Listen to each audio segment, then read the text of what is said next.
성도 여러분, 안녕하세요. 오늘은 마가복음 14장 43절에서 52절까지를 본문으로 하여 성경을 이루는 배반의 밤이라는 제목으로 말씀을 나누겠습니다.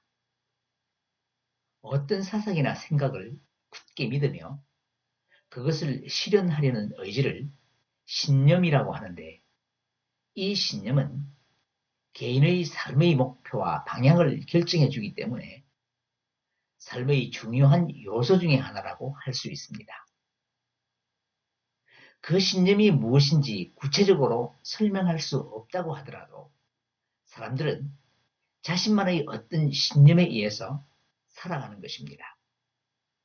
만일 아무런 신념이 없이 사는 사람이 있다면 그 사람은 동물적인 욕구에 따라 목적 없는 맹목적인 삶을 사는 사람일 것입니다. 그런데 이런 신념이 자신만의 극단적인 사고방식과 결합되어 편견과 선입견으로 고착되면 매우 부정적인 결과를 가져오기도 합니다. 새로운 상황이 자신의 고착된 신념과 다를 때에는 기존의 신념을 보호하기 위해 잘못된 선택을 취하기도 하기 때문입니다.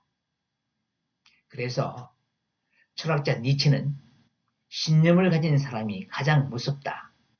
신념을 가진 사람은 진실을 알 생각이 없다. 라고도 했는데, 오늘 본문에서 이런 사람들의 모습을 발견할 수 있습니다.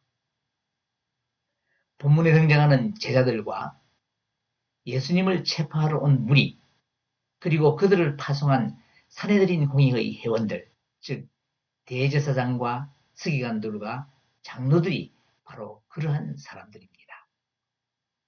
그런데 예수님은 오히려 이런 인간들을 위하여 하나님의 뜻에 순종하여 십자가의 고난을 당당하게 받아들이십니다. 사도 바울은 이러한 예수님의 사랑을 로마서 5장 8절에서 우리가 아직 죄인 되었을 때에 그리스도께서 우리를 위하여 죽으심으로 하나님께서 우리에 대한 자기의 사랑을 확증하셨느니라 라고 고백했습니다. 이렇게 하나님이 당신의 독생자를 제물로 내어주셔서 세상을 향한 당신의 사랑을 확증하시는 구속의 역사가 진행되는 이 시점에 제자들은 자신들을 위하여 고난을 겪으시는 예수님을 팔고 도망하는 배신적 행위를 하고, 종교 지도자들은 그 예수님을 잡기 위해 불법적인 밤을 보내고 있는 것입니다. 오늘은 이들의 모습을 통해 우리의 신앙을 되돌아보는 시간이 되기를 바라며 말씀을 나누겠습니다. 43절을 함께 읽겠습니다. 예수께서 말씀하실 때에 곧 12 중의 하나인 유다가 왔는데, 대제사장들과 서기관들과 장로들에게서 파송된 무리가 검과 뭉치를 가지고 그와 함께 하였더라. 이때는 예수님이 십자가를 통한 하나님의 구원 계획을 순종적으로 받아들이기 위해 겟세마네에서 땀이 땅에 떨어지는 핏방울같이 되기까지 기도하신 후에 제자들과 말씀을 나누는 금요일 새벽의 시간입니다. 그때 유대 종교 지도자의 하수인들이 가룟 유다의 인도를 받아 예수님을 체포하기 위해 그곳으로 온 것입니다.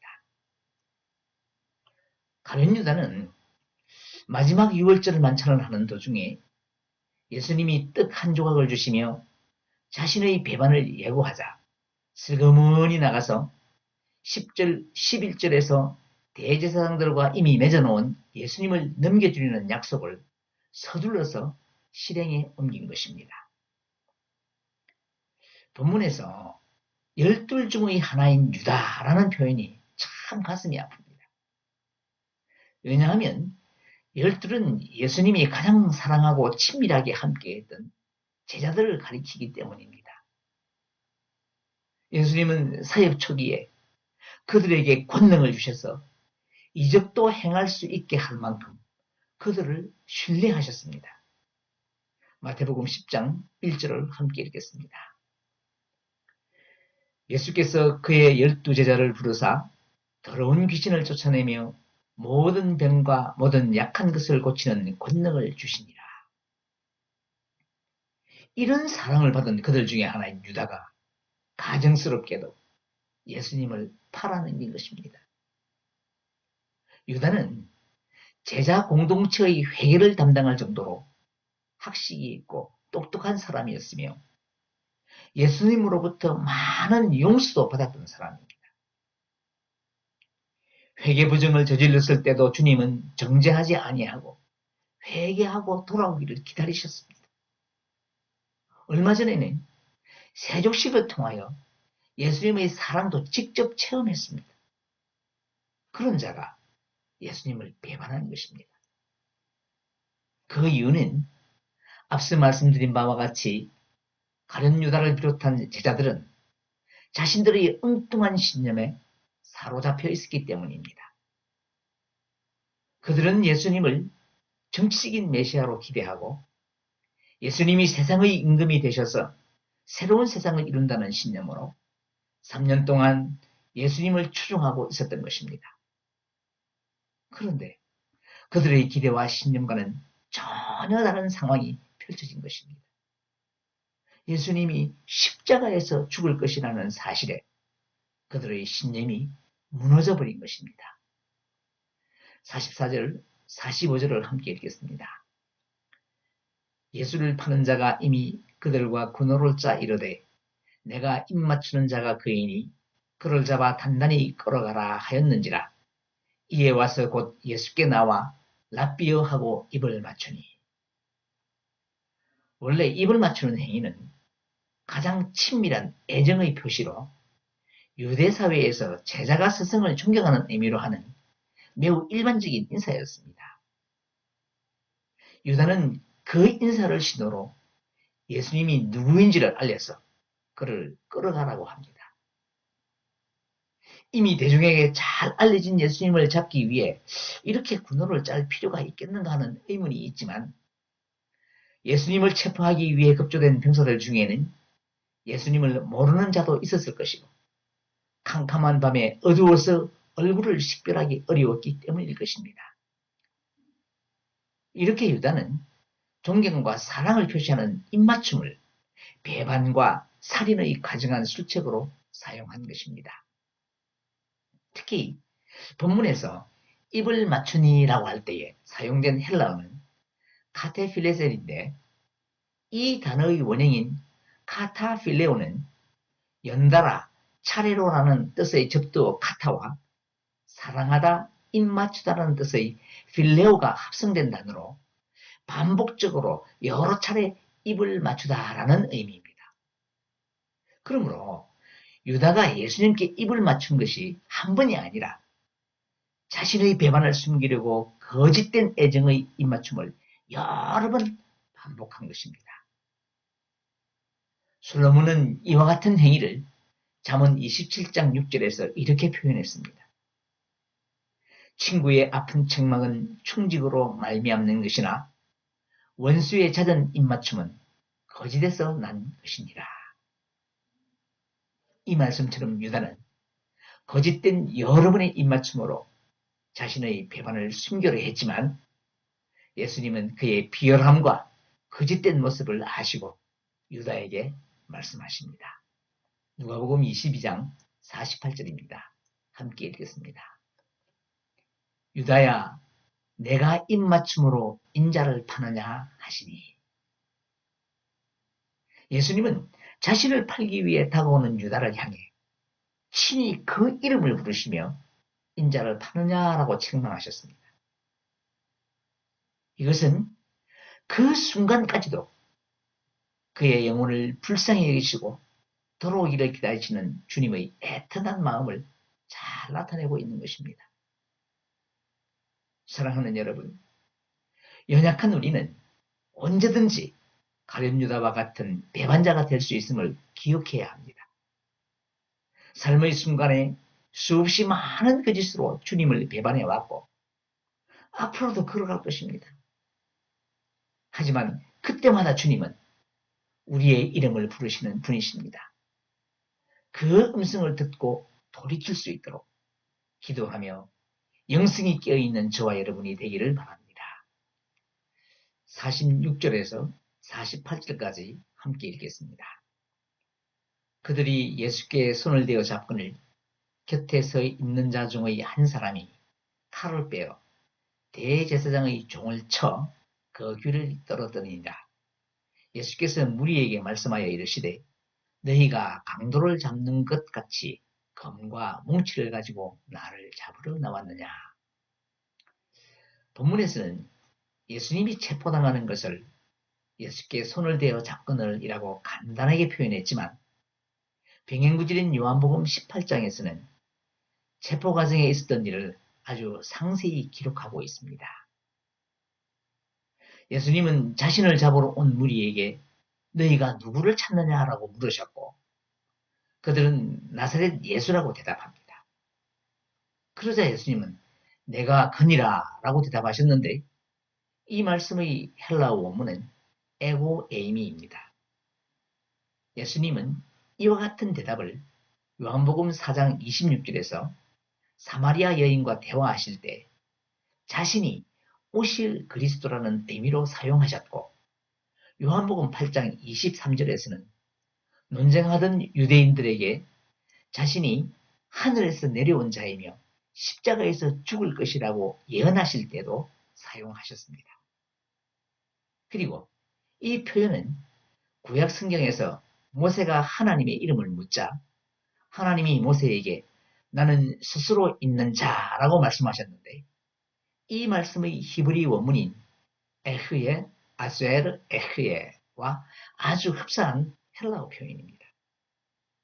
그러므로 내가 그니라 하라는 예수님의 대답은 내가 바로 너희들이 잡으려는 그 사람이다 라는 의미이기도 하지만 하나님의 권위로 예수님 자신이 메시아이심을 드러내는 말씀이신 것입니다. 그래서 예수님을 잡으러 온 자들이 그 위험에 놀라서 물러가 땅에 엎드린 것입니다.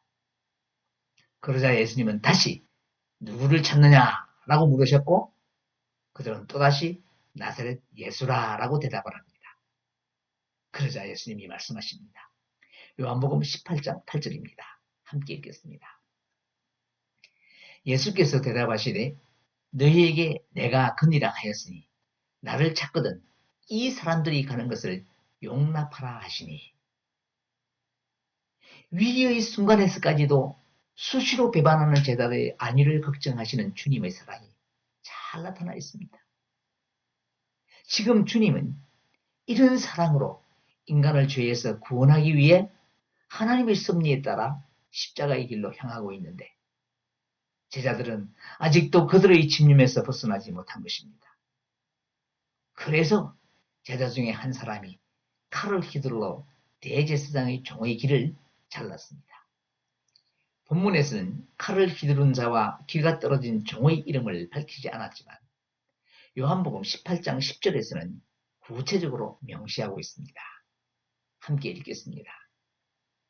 이에 시몬 베드로가 칼을 가졌는데 그것을 빼어 대제사장의 종을 쳐서 오른편 길을 베어버리니 그 종의 이름은 말고라.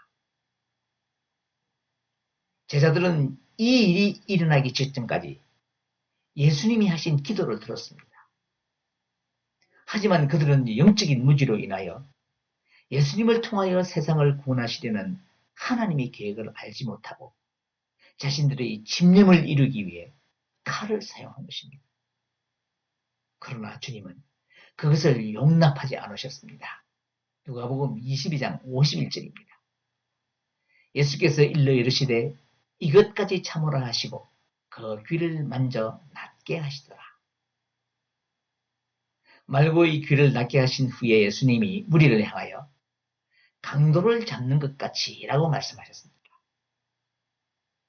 그런데 많은 사람들이 이 강도라는 말을 무지막지한 강력 범죄자로 잘못 이해하고 있습니다. 그런 강도를 말하는 헬라어는 누가복음 30장에 기록된 강도 만난 사람을 지칭할 때 사용된 클레테스입니다. 본문에서 강도로 번역한 헬라어는 레스테스인데 이 단어는 폭력을 사용하여 정권을 전복시키려는 반역자 혹은 혁명가를 가리키는 말입니다. 로마의 입장에서 보면 그들은 자신의 정부를 전복시키려는 강도와 같은 정치범들입니다. 십자가의 형벌은 바로 이런 자들에게 내려지는 형벌입니다. 이런 의미에서 보면 예수님과 함께 십자가에 달린 두 강도와 군중들이 예수님 대신 풀어달라고 요구한 바라바도 로마 정부에 반대하는 정치범으로 이스라엘 사람들에게 그들은 혁명가인 것입니다. 그래서 군중들은 아무런 끄리낌 없이 바라바를 풀어달라고 요구할 수 있었던 것입니다. 그러니까 지금 예수님은 당신이 정치범 취급을 당하고 있다는 것을 말씀하신 것입니다.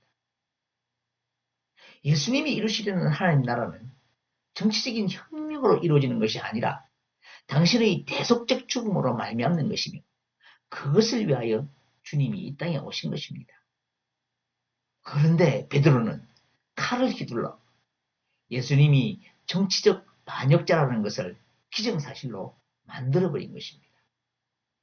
그렇다면 베드로의 이 행위가 과연 잘못된 것일까 하는 의문이 생깁니다. 왜냐하면 제자의 입장에서 스승이 체포를 당하는데 그 모습을 가만히 보고 있었다면 그 행동은 인간적 정의에 어긋나기 때문입니다. 성도는 가끔 이러한 인간적 정의와 신앙적 정의 사이에서 갈등할 때가 있습니다.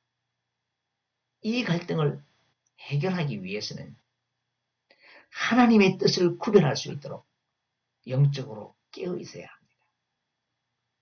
아직 영적인 무지에서 벗어나지 못한 베드로의 인간적 정의는 그의 잘못된 집념으로 표출되어 결과적으로 악을 행한 것이 되어버린 것입니다. 그리고 말고라는 종의 이름이 암시하는 중요한 의미가 있습니다. 말고로 번역된 헬라어는 말쿠스입니다. 이 이름은 히브리어로 왕이라는 뜻의 멜레크라는 말에서 유래한 것입니다. 그러므로 말고는 첫사람 아담과 같은 왕 같은 존재였던 인간을 상징한다고 할 수 있습니다. 아담은 하나님으로부터 에덴의 통치자로 임명된 세상의 왕 같은 존재였습니다. 그런데 사탄의 유혹에 넘어져 죄를 지음으로써 오히려 죄의 종이 되어버린 것입니다. 성경은 자신의 집념을 이루기 위하여 혈기를 부린 베드로와 왕이라는 이름을 가진 말고가 불법한 대제사장의 종노릇을 하고 있는 모습을 통하여 죄의 종노릇을 하고 있는 인간의 모습을 상징적으로 보여주고 있는 것입니다. 우리 예수님은 죄의 결과로 떨어져 나간 말고의 길을 고쳐주신 것처럼 죄로 인하여 죽을 수밖에 없는 인간을 구원하시기 위해 당신의 몸을 찢고 피를 흘리신 분이십니다. 48절을 함께 읽겠습니다. 내가 날마다 너희와 함께 성전에 있으면서 가르치소되 너희가 나를 잡지 아니하여도라. 그러나 이는 성경을 이루려 함이니라 하시더라. 모든 것을 합력하여 선을 이루시는 하나님은 결국 우리들의 잘못까지도 인간의 구원사에게 사용하셔서 성경의 예언을 성취하십니다. 이 예언의 성취가 바로 인류의 역사입니다. 그러므로 인류의 역사는 결국 예수님의 이야기가 이루어지는 것이며 그것은 구원을 이루는 것입니다. 그래서 역사를 영어로 그의 이야기라는 his story, 즉 히스토리라고 하는 것입니다. 50절부터 52절까지 함께 읽겠습니다. 제자들이 다 예수를 버리고 도망하니라. 한 청년이 벗은 몸에 배 호디부를 두르고 예수를 따라가다가 무리에게 잡힘에 배 호디부를 버리고 벗은 몸으로 도망하니라. 안타깝게도 인간을 구원하려는 놀라운 역사의 순간에 제자들은 다 예수님을 버리고 도망을 갔습니다. 마지막 한 청년이 누구인지에 대한 기록은 없지만 학자들은 그가 마가라고 합니다. 마가는 예수님의 12제자에는 속하지 않았지만 예수님의 행적을 기록할 정도로 주님을 사랑하며 따르는 제자였습니다. 그런 그가 잠을 자다가 공경에 처한 예수님의 소식을 듣고 베드로처럼 어떻게 해볼 생각으로 옷을 입을 새도 없이 헛이불만 두르고 황급하게 나간 것입니다. 그러자 예수님은 이미 그 무리에게 잡혀가고 있었고 아무런 저항도 하지 않고 잡혀가는 무력한 예수님의 모습을 보는 순간 자신도 정치범으로 붙잡힐까봐 덜컥 겁이 났던 것입니다. 그래서 알몸을 보여주는 큰 수치도 개의치 않고 몸을 가렸던 헛이불을 벗어던지고 도망갔습니다. 그러나 그의 진짜 수치는 벌거벗은 몸이 아닙니다. 우리는 그 청년이 벌거벗은 몸을 보여주는 것처럼 남보다 넉넉하지 못한 삶이나 조금 부족한 학력까지도 부끄러워하며 모든 가식을 벗은 자신의 모습을 보여주기를 원하지 않습니다.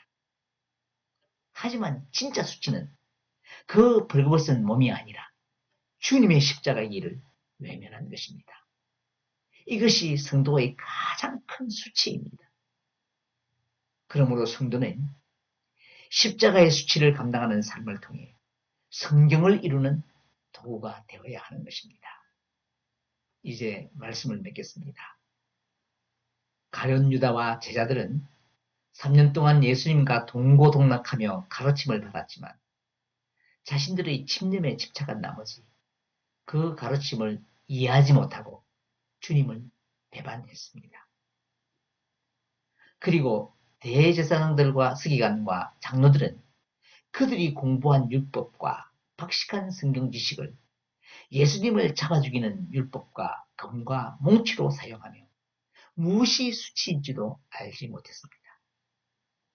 그런데 사실 이들의 모습은 오랫동안 신앙생활하며 자신의 집념이 신앙의 목표가 되어버린 우리들의 모습이라고 할 수 있습니다. 사랑하는 여러분, 오늘 이 말씀이 내 속에 숨어있는 혈기의 칼을 거두고 내가 누리는 부와 지위도 버리는 은혜의 말씀이 되기를 바랍니다. 그리하여 기쁘게 십자가의 길을 감당하며 성경을 이루는 아름다운 삶을 만들어가는 저와 여러분이 되기를 주님의 이름으로 축복합니다.